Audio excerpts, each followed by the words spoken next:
Okay, I have 10:02. Looks like we're building a critical mass here.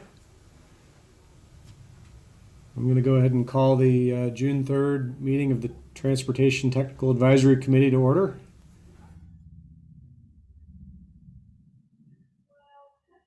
We are continuing to meet virtually.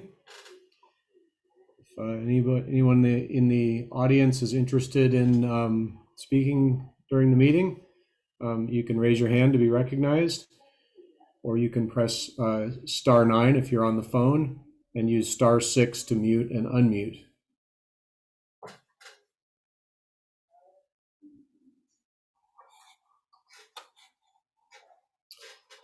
Bella, if you would go ahead and call roll, you can leave this screen up while you do that.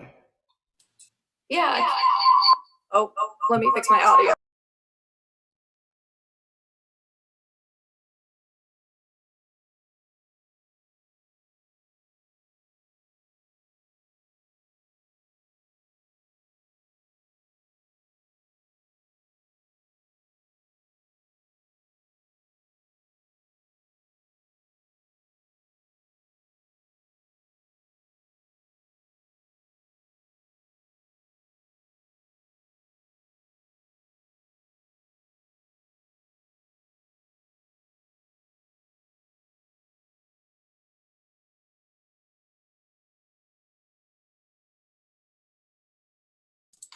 Is that better? No.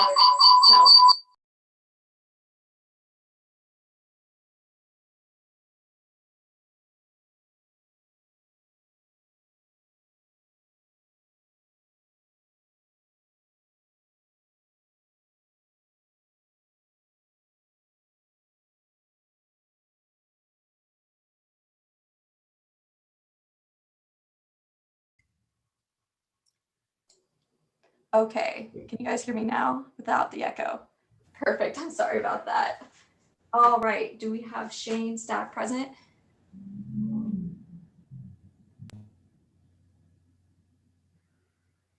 Sarah Cofield?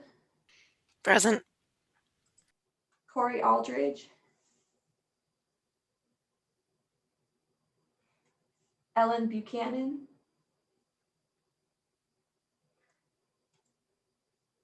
Aaron Peahan? Jacqueline Smith? Present. Chet Krauser? Karen Hughes for Chet Krauser. Thank you. Juniper Davis? Present. Donna Gawker?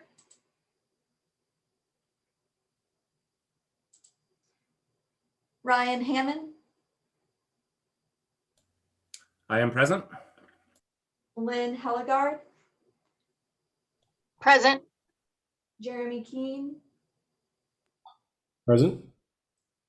Ben Weiss? Present. Tiffany Brander? Present. Brian Elstad?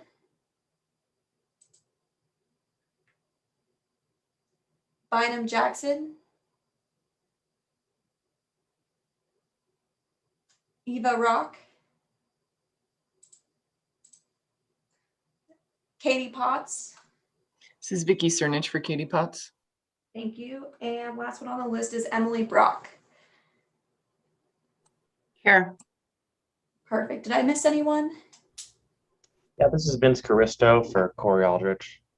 Perfect. Thank you. All right, all good to go then.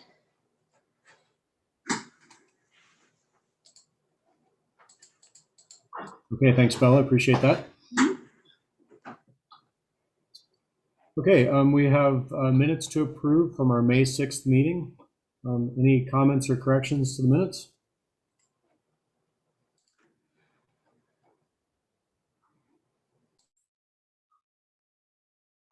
Okay, seeing none, those will stand approved.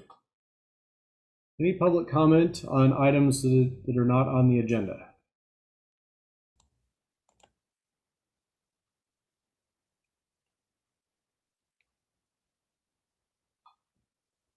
Seeing none, we'll go ahead and move on to our new business.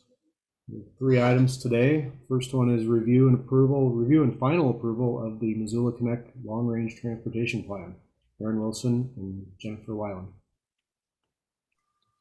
Yeah, thanks. Well, hopefully we're at the finish line on this project. Although before we get started, I will just point out that for better or worse, when we added the attachments to this, and this is 100% my mistake, we got the previous public review draft posted and not the final draft of the plan.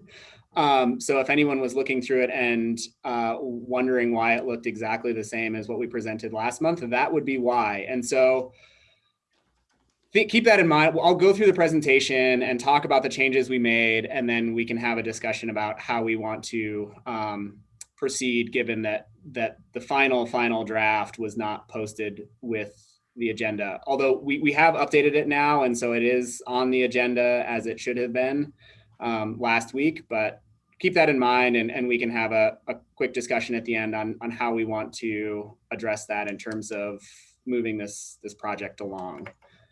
So with that admission of making a mistake, I will get going on the presentation here.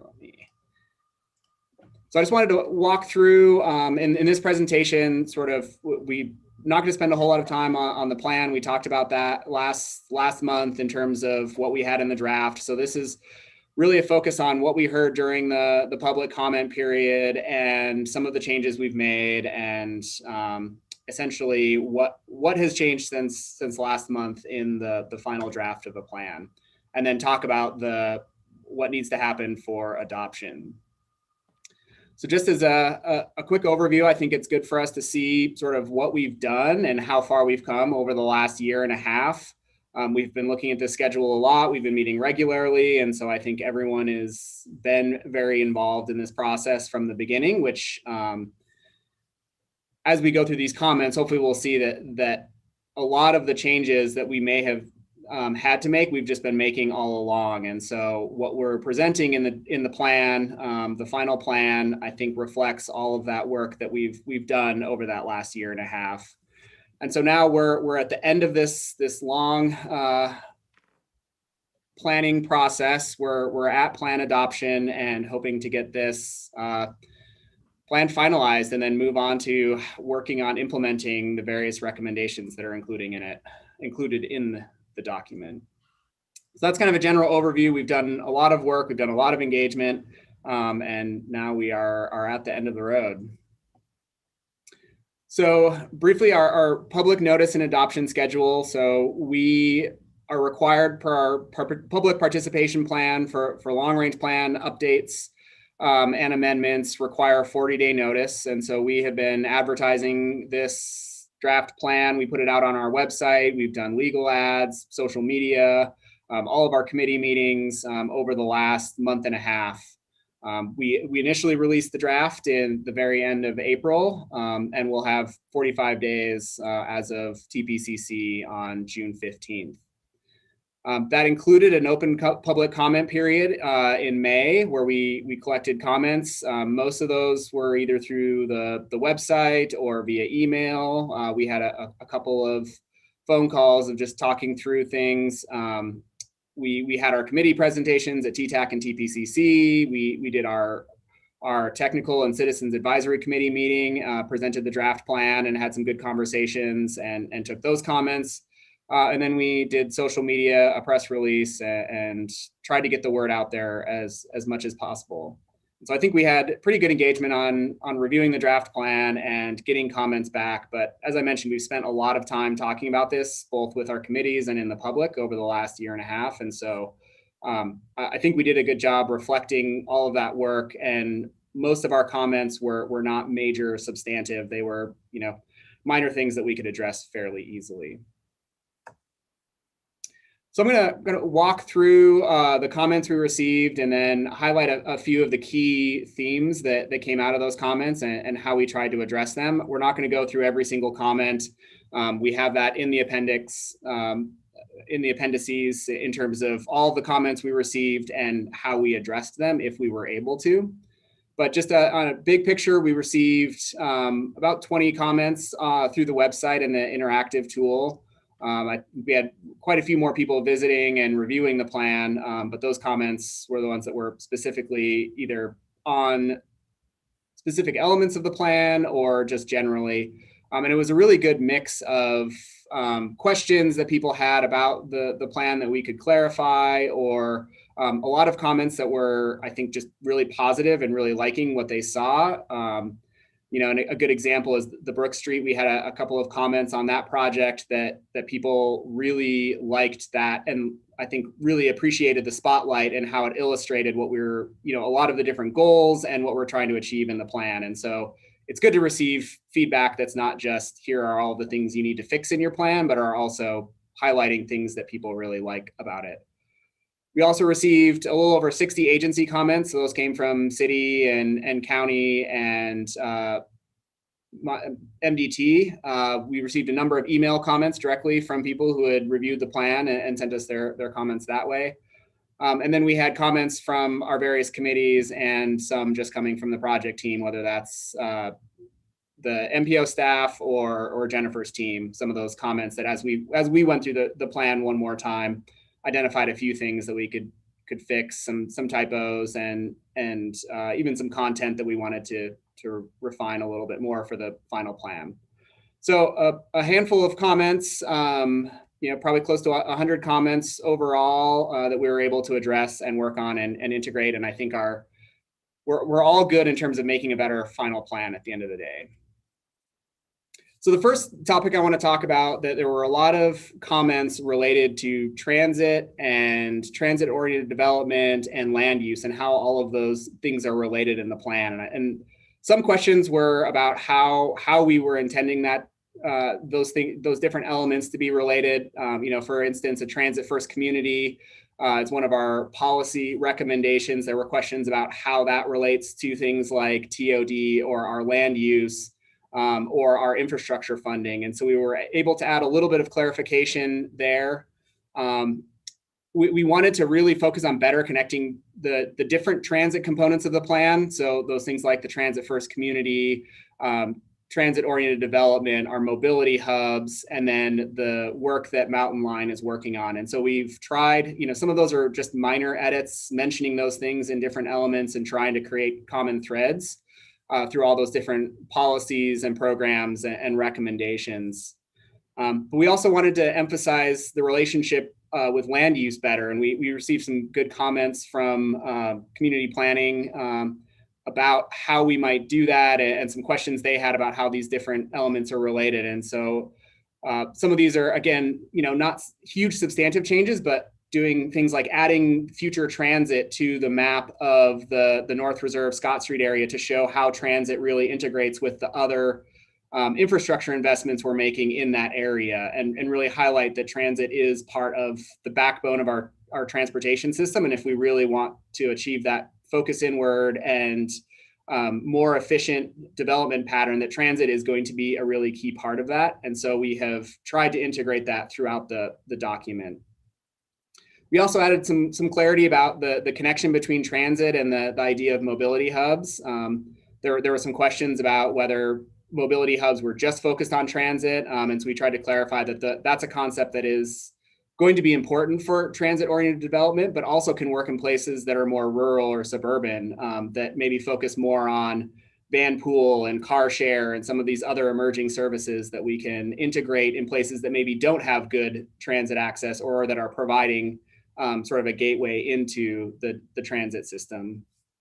And then we made a few edits to our upcoming priorities to try to emphasize that there are planning processes that are coming up in terms of the growth policy and Mountain Line's long-range strategic plan, where we can really focus on how those elements are helping to achieve the goals laid out in this plan.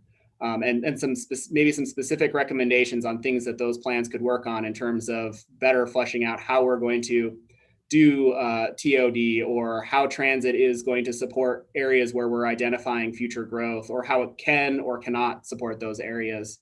And really thinking hard about how all of these plans are related and helping us achieve our vision for growth. So that was one area of focus where we've made some plan edits. Again, nothing major, but just adding in some detail in each one of those elements that try to identify those common threads and show the relationship between land use, transit, and our transportation system. Related to that is this idea of compact growth and how we're going to achieve that, or how we could achieve that, and recommendations that maybe aren't within the purview of the MPO and transportation, but we will need that will need to happen if we're going to actually achieve the goals that we've set out and maximize the investments that we're proposing to make. So again, trying to make that stronger connection to transit, that is, again, a really key service in Missoula, and is going to be critical for achieving some of those visions that we have for our transportation system. We also did a little bit of tweaking on our implementation tools and thinking about that spotlight on compact growth and what we're recommending. So making some recommendations about the upcoming growth policy and some of the work that CPDI is doing around our regulatory tools and how growth is happening, and thinking about how we bring all of that together and think about the zoning and other implementation tools that are necessary to get us to that compact growth pattern. We're not saying how that's going to happen or what those outcomes necessarily are, but saying that there needs to be a focus on those updates that considers the transportation system, but also what are the tools we're using to implement that more compact growth pattern. And then we did some work on our design, just clarifying sort of the design guidelines and standards and how those relate to our land use, and clarifying what we're talking about when we say guidelines and standards, and thinking about street typologies and what we would need to do to implement those recommendations. And then we did a few updates to key partners. A lot of that was adding in CPDI in places where we're really going to need their help on things like, again, coming back to TOD, that there's a really key land use component to that, and we need to be thinking about our land use controls at the same time that we're thinking about infrastructure and transit service in those locations, and identifying where they are and how we're going to realize that kind of development pattern. Again, those are things that the MPO can't really do, that we really need the city and Mountain Line to help implement those recommendations. And then we added some more detail. This is one of the larger changes we made. We added a new spotlight around emerging mobility, that this is something that we've talked a lot about. There's a lot of uncertainty around it. We don't necessarily have all of the answers, but something we've been talking about all along is that we need to really be thinking about what do we want our outcomes to be, and how can we utilize those emerging mobilities to achieve the goals in our plan. And so establishing some foundational policies at the city and MPO level in terms of what we have control over and how we want those emerging technologies to be implemented in Missoula.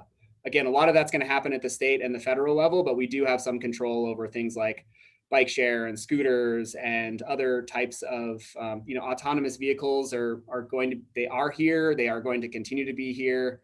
But how can we leverage those technologies to really maximize the improvements? And so we have that spotlight. We've added a little bit more detail. We also have a draft emerging mobility playbook that we've been working on, and that's something that the MPO team we will continue to bring that forward and do some work after this plan is adopted to work with the city and work with other partners to refine that and make some progress on what our goals are for emerging mobility. And then related to projects, there weren't a lot of comments around our projects and our funding, but we did have a couple of illustrative projects that we wanted to get added, whether these are for upcoming grant applications. So the Sawmill Gulch Road project is one that the county is moving forward with, and that'll add some roadway improvements accessing into federal lands. There were a number of MDT projects that we were able to get in to our project list to reflect their priorities for the next 5 to 10 or 20 years. And then we had one comment that we thought was a good one. It was added as an illustrative project, but just connecting South Avenue to the Bitterroot Trail that runs, there's a short section of Bitterroot Trail that runs along Reserve Street. And we thought that was it's a small project, but it's a good connection. And so we highlighted that as an illustrative project, something that we could maybe work towards. And then we made some minor changes to our project list layouts to reflect comments we received from committees in terms of showing better able to show what are the recommended and illustrative projects, primarily in the appendix, and also showing project lists by project type, so roadway, active transportation, safety, etc. And then comments we received from MDT. Again, we really appreciate MDT's comments. They often have really good, detailed comments that help us refine the plan. And so one of their comments was related to the fiscal constraint and which funding sources are being applied to each of the projects. And so something that we're working on now and we'll have ready for TPCC adoption is adding in eligible funding sources for each project in our recommended list. So not necessarily how much of each of those funding sources are going to go to each project, but what is available. So which projects are in urban renewal districts and are eligible for TIF funding, or which projects are on urban routes and are eligible for our urban funds, or active transportation projects and other air quality improvements that can draw on CMAQ, and adding in that level of detail so we know sort of what funding source we can draw on for each of these projects. And then finally, not all of the comments that we received resulted in changes. We had a number of comments on projects that people wanted to see either earlier on or in the recommended list that weren't currently recommended for funding. A good example of that is that we received a couple of comments about Brooks, and why isn't the Brooks corridor project shown as a higher priority or more near-term project than it is. Currently, it's in the sort of long-term recommendations, and it really comes down to available funding that we would not have. If we're just limited to our existing funding sources, we would not be able to get the Brooks corridor done in the near term or even in the medium term. And so that's a project where, in order to get it done in the time frame that we want, we're really going to need grant funding to move that forward. But we can't show that in our fiscal constraint to say that we're going to get that. And so we're trying to show that Brooks is a priority, but if it's using our existing funding that we're projecting in this plan, we're not going to get it done. We're not going to be able to get it done as quickly as we probably need to. And there were a few other project comments like that on just differences in where the priority of funding landed in our recommended list. But we felt like we had done a lot of work refining this list, getting feedback throughout the process. And so we didn't make any substantive changes on some of those comments. But and then some comments were just clarifications or questions, or like I said, people appreciating what is included in the plan and didn't really require any changes. So the other piece that we've presented and was intended to be attached to the agenda, and I don't think it got there, but we do have a residence guide that we've developed. This is attached to the agenda now, and it's intended to be just a really short overview of what's in the long range plan, focus really high level on what the purpose of the long range plan is, what we're trying to get out of it, our goals, sort of a brief summary of the recommended projects and how that fits into the plan, and then an overview of recommendations. So it's very short. I think it's four pages, maybe 6. Intended to be something that we can hand out or use as a guide to get just a quick overview of what's in the long range transportation plan, what we're trying to accomplish, and then people can go into the full long range plan for all of the detail that they would need. So just a resource that we can use to hand out regularly, get people interested in the long range plan, or just that high level overview that they would need, rather than asking someone to read the entire transportation plan in order to understand where we're going with this. So I think that'll be a really useful tool as we continue to present this plan and talk about the implementation side of it over the next 4 or 5 years. So that gets us to where our recommended action today was to recommend that the TPCC adopt the Missoula Connect Long Range Transportation Plan as proposed, or as any final modifications from TTAC. And so knowing that maybe all of you have not had a chance to see the final draft, but knowing sort of what this overview of what we've changed in the plan, I'd be curious to your discussion on how we want to proceed with adoption. And then we do have Jennifer here. So Jennifer, I don't know if you have anything else to add as a final word from from your team or your work on the amendments. Hopefully I covered all of the substantive changes, but I'll leave it up to you if you have anything else to share. Yeah, I think you did hit the biggest changes, Aaron. And I just want to thank TTAC members for your review of the draft plan, for all of your comments throughout this process. It really made that week that we had to make revisions to the plan to turn it into the final something that was really doable, because we felt like we'd been able to incorporate a lot of your feedback throughout, and then the comments that you had were really targeted and really helped to strengthen the plan as we made that better connection between transit and land use and growth, and as we thought a little bit more about how to refine the projects and a few elements. I think the only other piece that I would mention that Aaron hasn't noted yet is in the appendices. So aside from the changes in the body of the plan, which Aaron walked you through, you will find all of the comments in Appendix K. So that is a new appendix. And as Aaron mentioned, you can see the specific resolution for any of the comments there. The MPO team has also added a summary of the modeling results to the appendices, and soon we'll be adding the air quality conformity analysis as well. So that is really the last piece. But I think that's the only other thing I would mention. Again, would just thank all of you for your comments. Appreciate the eagle eye reviewers that we have as part of TTAC, and happy to answer any other questions.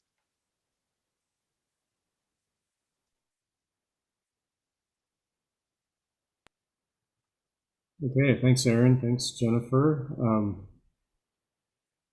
I think this is a really good plan. I think it really illustrates our funding dilemma with transportation. We just don't have enough money to do business as usual, and those projects where we are, trying to work on the big things, we fall further behind.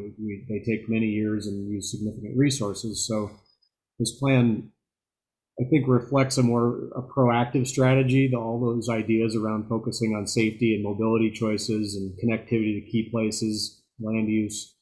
I think it's important for us fiscally to do that, and it's also important for all the other good reasons that are illustrated in the plan around equity and quality of life and things like that.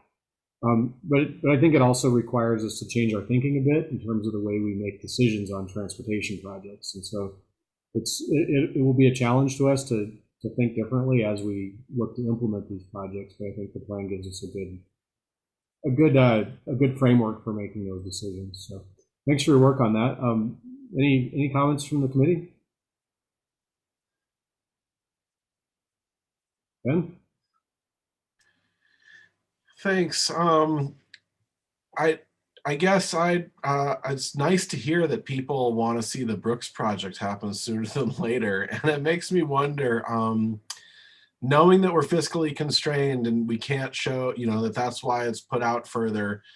Is there any benefit in separating out some of the planning or design phases from that to show those earlier so that we can be in position for grant funding sooner? Is that possible within this plan, or do we just know that that's the way that we're going to have to do it, and we'll do that ourselves locally, or how does that work? We're doing it well with Higgins right now, I think, and so how do we set ourselves up to do that for some of these bigger dollar items that we know are, another one might be the Russell interchange, or the North Side interchange. Well, yes, there's a giant dollar figure project number, but there's a smaller dollar figure kind of planning and design study that's going to have to happen ahead of that. So is it worth putting those in a nearer term scenario?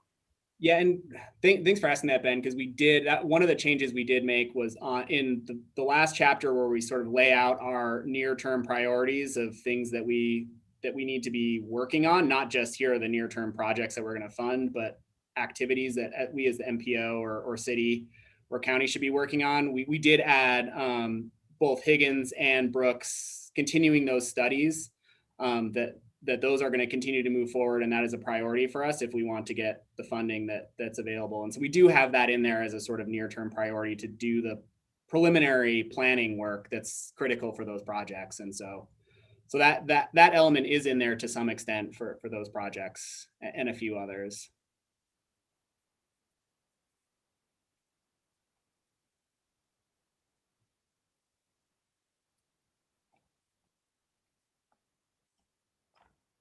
I just want to say good job. I think I said this before, but this is probably the most painless long-range transportation plan update that we've done, and it's also probably the most thorough and comprehensive. So kudos. Thanks, Alan.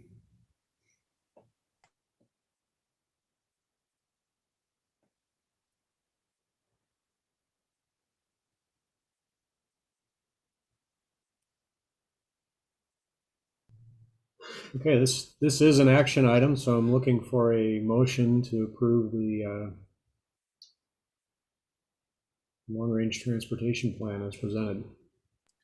Gee, I'd love to make the motion to recommend adoption and recommend that TPCC adopt it too. I'll second. Thanks, Ben. Thanks, Ellen. Any further discussion?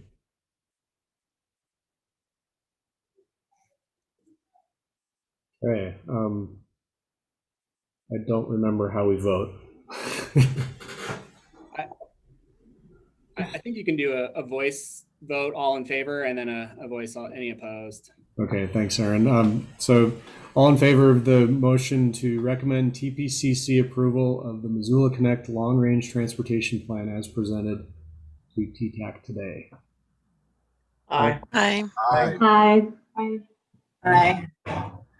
Any opposed? Okay, so that was a unanimous vote. Thanks, everybody. Move on to our next agenda item, which is review and approval of the FY 2021 Unified Planning Work Program Amendment Number 1. Aaron. Yeah, and I guess before we start on that, just to wrap up long range plan, just thank all of you and thank Jennifer and her team for the work that they've done. I think the quality is in large part due to the work that they've done. So, and then now once we have this adopted, one of the next steps is making sure we continue to communicate about it into the community. And so all of you are involved in other committees or organizations or city, and any opportunity that we can have to continue to present this and think about implementation of this plan, or making sure that we don't just adopt it and then stop talking about it and get distracted by other things. Because I do think it's a good plan, and we should continue to present that out, whether it's to the community or other committees or folks who will be impacted or involved in implementation. So keep that in mind and let me know any opportunity. I would be happy to, either myself or someone from my team, present this to those committees and keep the focus on the work that we have to do around transportation and its importance in our growth. So that, just wanted to put that out there and have that on everyone's radar for the next 4 years. Yeah, thanks, Aaron. All right, so this next item, we have two amendments that were, well, one amendment with two parts for the current FY 21 Unified Planning Work Program. So this is essentially our work plan and our budget that carries us through the end of fiscal year 2021, which runs through the end of September.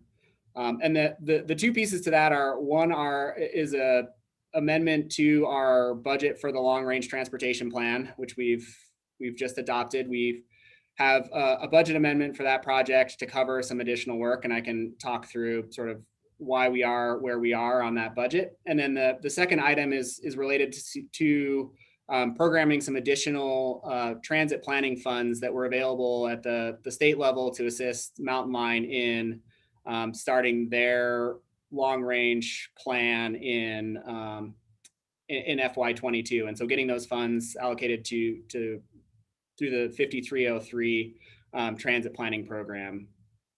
So in summary on the amendment to the long range transportation plan, that it's been sort of a wild year, I guess, to put it bluntly. And just through the course of the year and the work that we've been doing with Jennifer and her team, a number of things have come up. And as we've sort of come to the end of this project, there are certain things that just cost more money and required additional work related to how we were adapting to COVID and adapting to what we were hearing from the community in terms of what we wanted to put in this plan. And so some of that is related to meetings and how we've been conducting the public engagement. And so the work that we've done coming back to TTAC and TPCC and our committees regularly just was an unanticipated work in the original scope in terms of preparing the materials. And it may not seem like a lot, but getting those presentations ready and Jennifer's time to be here and prepare for these meetings was just an additional expense that we hadn't planned for at the beginning. And as we've been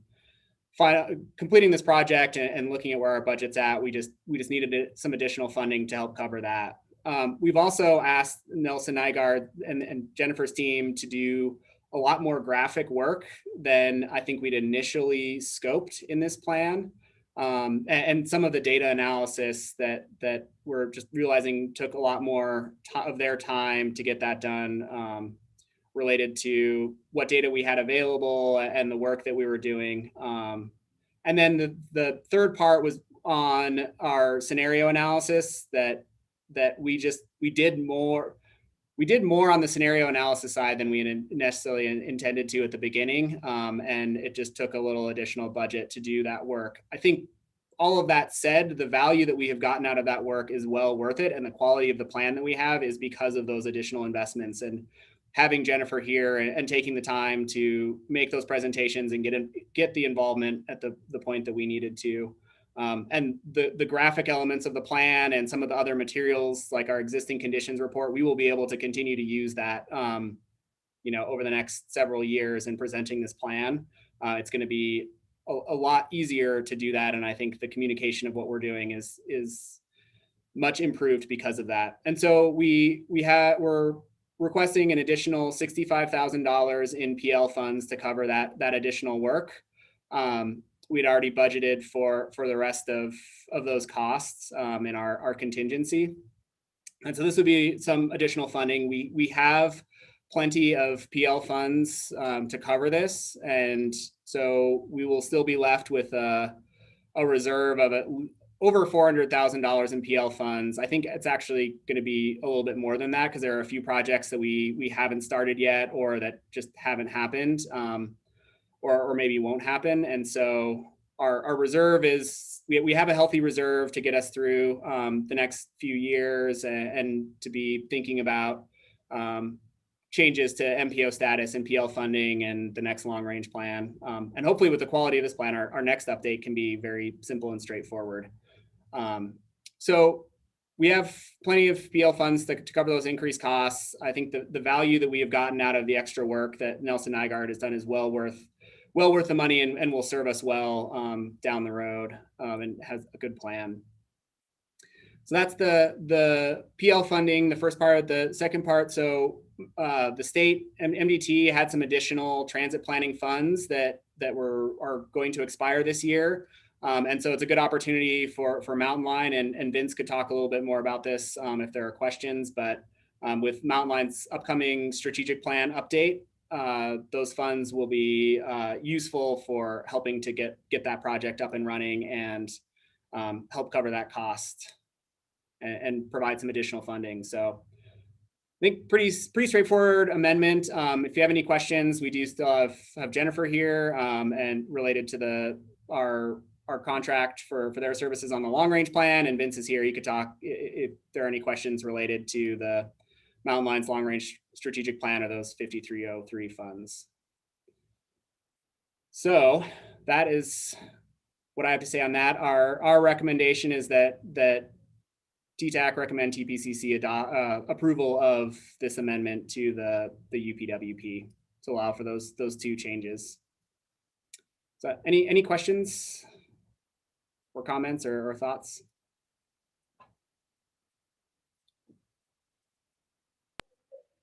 Aaron, can you clarify in the attachments what it is that we're approving?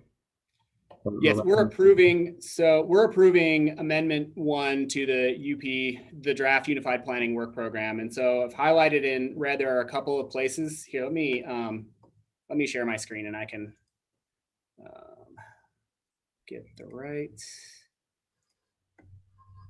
Oops, that's not the right. Sorry. Oh. Apparently that's all I can share now. see.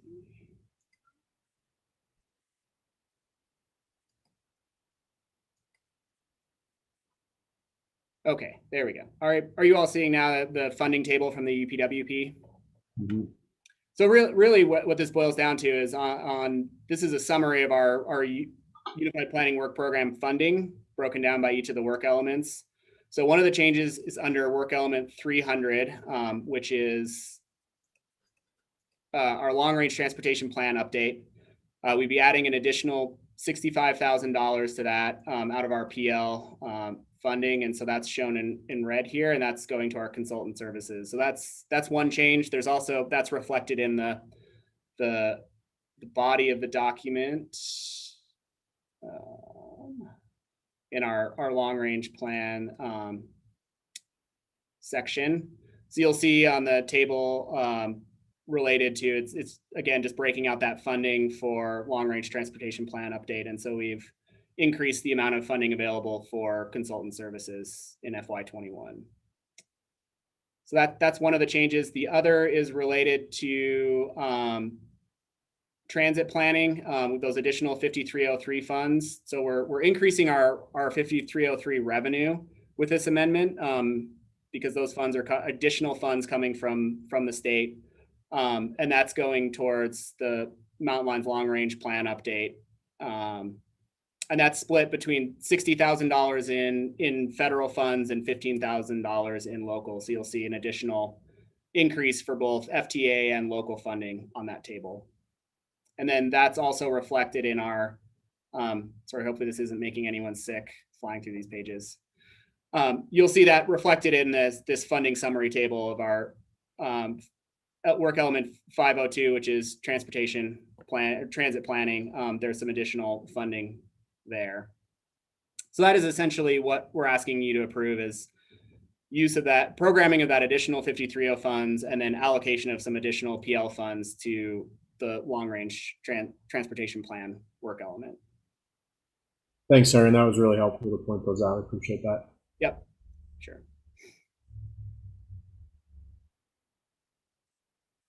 Okay, so we're looking for a motion on this.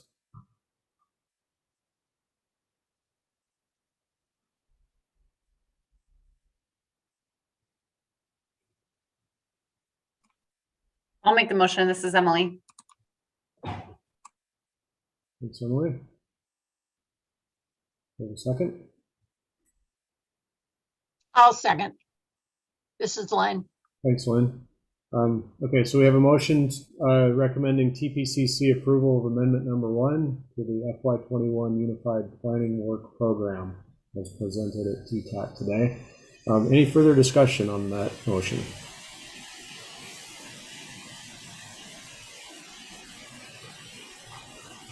Okay, seeing none, we'll do a voice vote. All those in favor signal aye. Aye. Aye. Aye. Any opposed? Okay, thank you. Motion carries.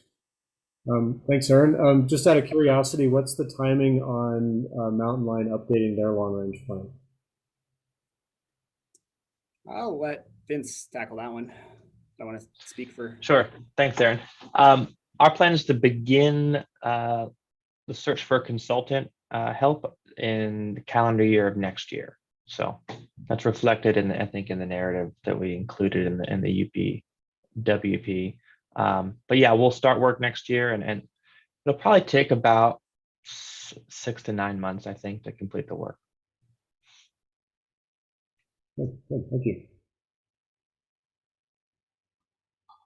All right, we have one final agenda item: review of updates to TTAC and TPCC bylaws and MPO agreements to reflect city organizational changes. Very correct. Hi, Dave Gray, transportation planner for the MPO. And we have 5 documents in the attachments, and I'm going to try to run through them fairly quickly. The one document that you don't see is the interlocal agreement between the city and the county as far as transportation planning goes on our end, and that's because that does not need to be updated at this point. but the the memorandum of agreement establishes. You want me to show my screen? Would that be helpful? I think that would be helpful, Dave, to do All that. right.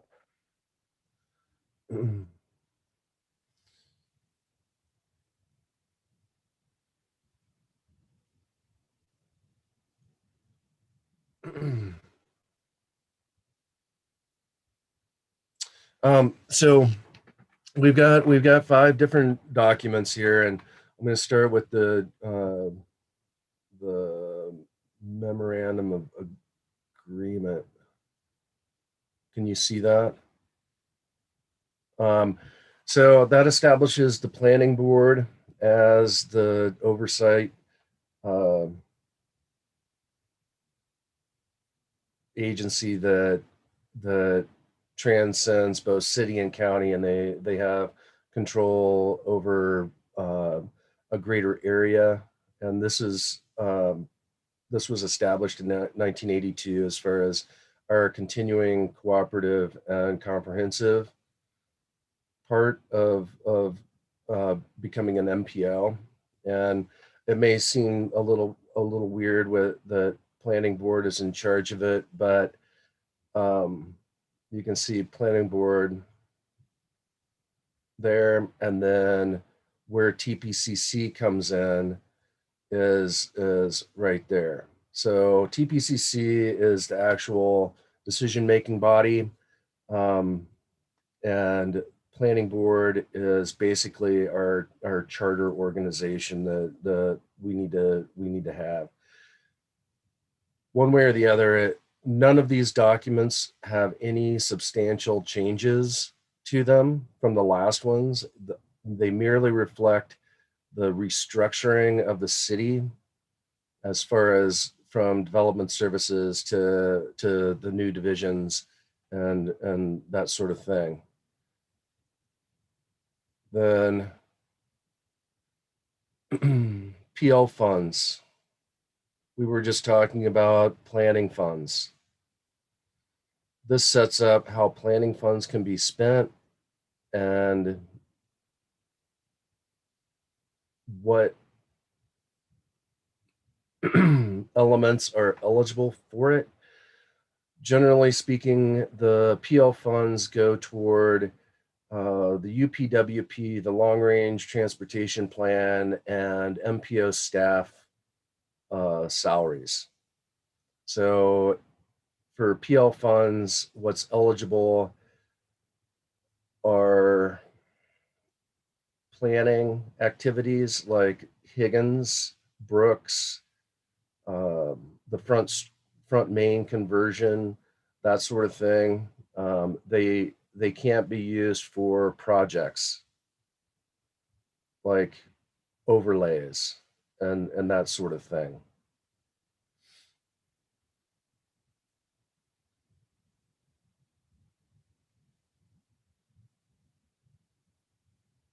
Then we've got the TTEC bylaws. Dave, we're only seeing the first agreement. Your screen hasn't changed. Did that change? No.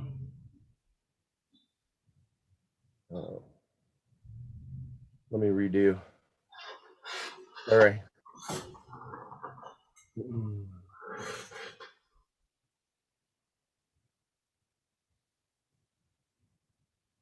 Did that update with a map? Yes. Okay.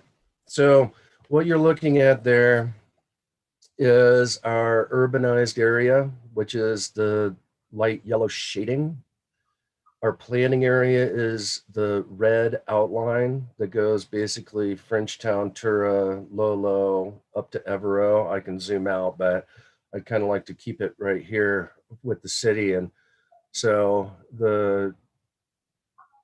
where we can spend urban funds is within that yellow shaded area. There is a yellow outline for the city limits, and there is a green outline for the urban service area.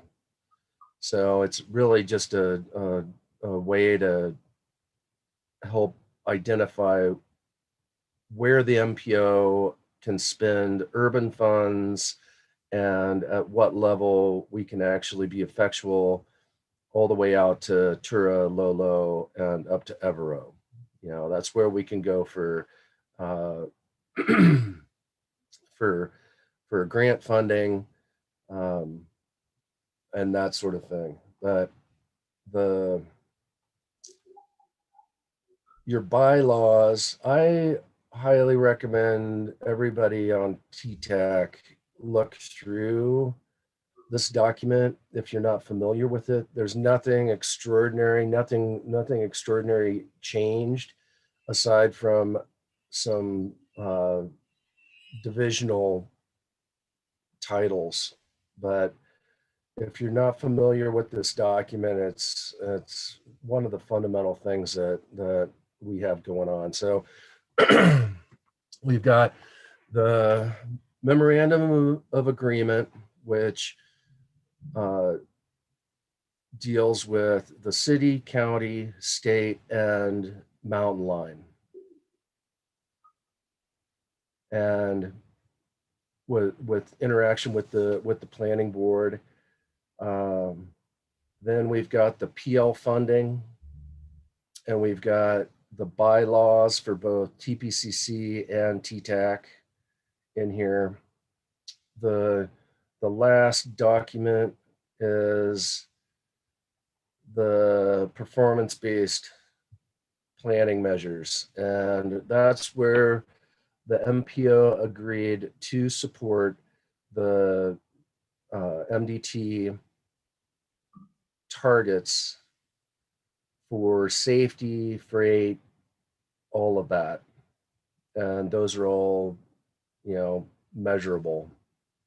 And part of the safety part is the community safety plan that we have. And that has our own goals, but ultimately we support the targets of MDT.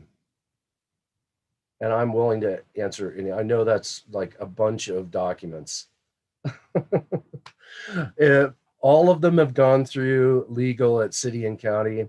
So we're hoping to take them to TPCC on the 15th and get them approved and out of the way.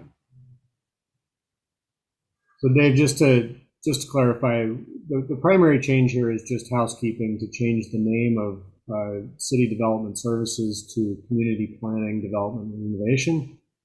Correct. Public Works became Public Works and Mobility, and the Transportation Planning section now lives in Public Works and Mobility. So that's primarily what's changing here, is my understanding. Was there also a change to that, the map and the? No, we have not. We won't know if there are any changes to our urbanized area until the census data is released for urban areas.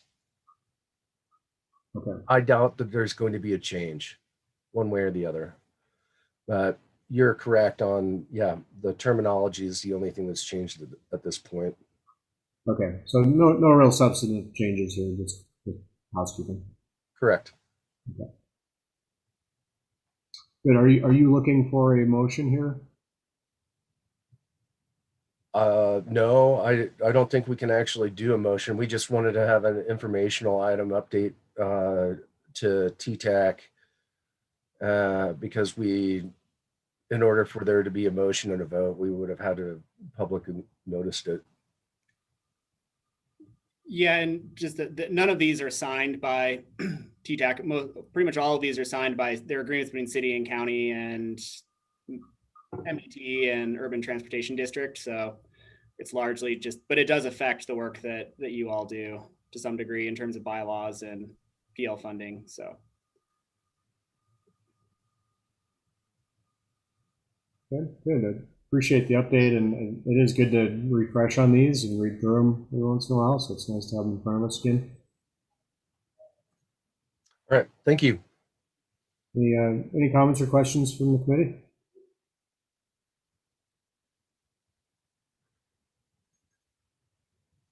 Okay.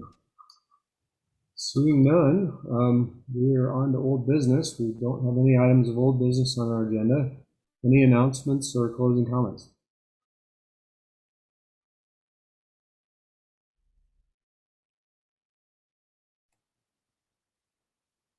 Okay. Seeing none, then we will be adjourned. Thank you, everybody, for your time today. Thanks, Aaron and David, for your work. Jennifer, if you're still on. We will see you next month. Thanks, everyone. Yeah, thank you. Thanks. Thanks, everybody. Thank you.